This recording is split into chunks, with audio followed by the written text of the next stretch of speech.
what we're going to do is we're going to talk through the pipeline we're going to follow now for the rest of the course, which is this. I use this at work. I go through it with all my mentees. Everybody does this who works with me.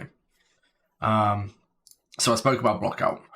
The blockout is we are having every asset we plan to make represented in the scene. So this is Ian Smith's scene. He plans to do this all procedurally. And he knew, for example, like he needed tree assets, he knew he needed all these bricks.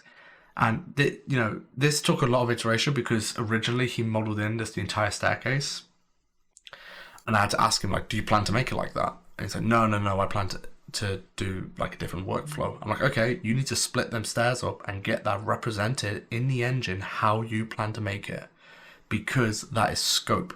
That is, I don't want to get to the point where you get to this part of the scene, you haven't thought about it, and it turns out you wasted a bunch of time elsewhere, or you could have reused stuff but you just didn't think.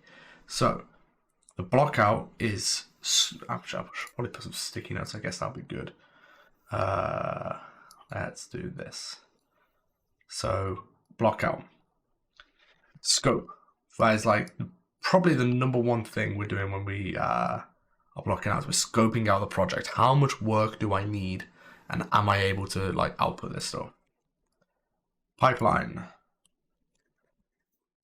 The key thing when I say pipeline is how do I plan to author these cliffs? So for example, for Ian, he knew he wanted to do it procedurally using like a slice mesh workflow. So he knew, okay, I need to sculpt a base shape. He knew he needed three tiling rock materials, and he knew he needed a Houdini tool. Cool, fantastic. We can roll with that. These rocks up front, he's like, I plan to, for the blockout, procedurally erode the rocks and make sure they're the right shapes, but then later do a zebra sculpt pass.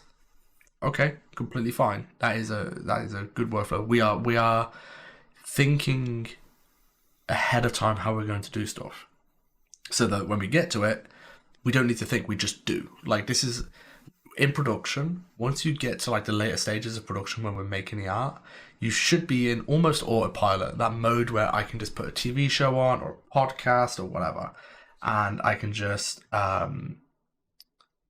almost zone out and just go through the motions, because we know how to make art, we know how to sculpt a rock, we know how to make a material. This is about us just making sure we are able to do that later on. So we scope the pipeline. Composition. So I always say, for the sake of this project and like with everyone what they're working on, stick to the reference. So if you have a key reference or concept, I want that matched pretty much perfectly. I want you to play with the camera focal length, the position, so that when you talk, like, you can do the pure F thing where you have it overlay over your scene and you can toggle on and off, and it's pretty close. Because one of the things to think about, and this is again, I'm thinking from a production perspective, when I get concept art from my concept artist who's worked with my art director to figure out a scene, they've done all the hard work. They've found a shot that looks good. They've got the composition, the framing, the balance all kind of figured out for me. So as artists, there's no point redoing that work and breaking it by like doing wonky compositions or changing things. I always say stick to the concept and stick to the reference, and then once you have it solid, we can think about breaking it and we can think about changing things. But it's a validation point. I'm going to explain this further as we go through each beat, because I'll explain the rest of this as well. But think of these points, each gap between these, as gates. We don't pass this gate until we're able to toggle on and off. We can blur our eyes and look at the reference and or the concept and my block out, and I'm like, yeah, that's pretty much like compositionally correct. The shapes are there, like, cool, we're really happy.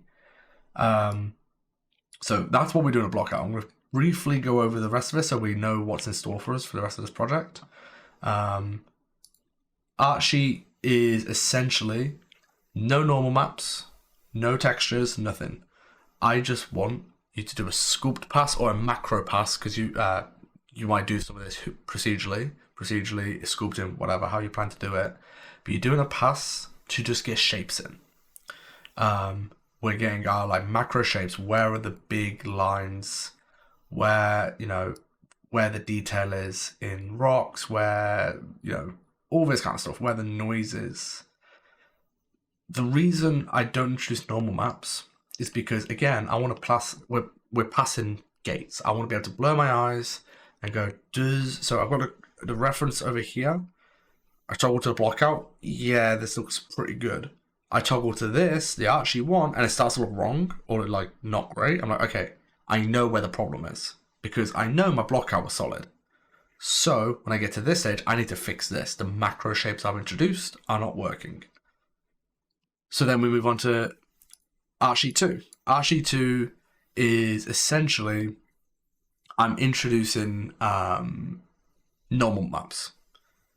No albedos. There shouldn't really be albedo information. We might change the grayscale value of rocks and snow just so you can see it compositionally. But no albedo maps, no roughness. I just want macro normal maps and detail normal maps.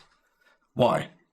Okay, we have a really broad scale macro forms in the blockout.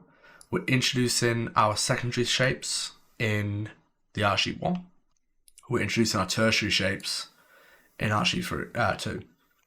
So again, this is a gate. I know here looked good, and I know here looked good.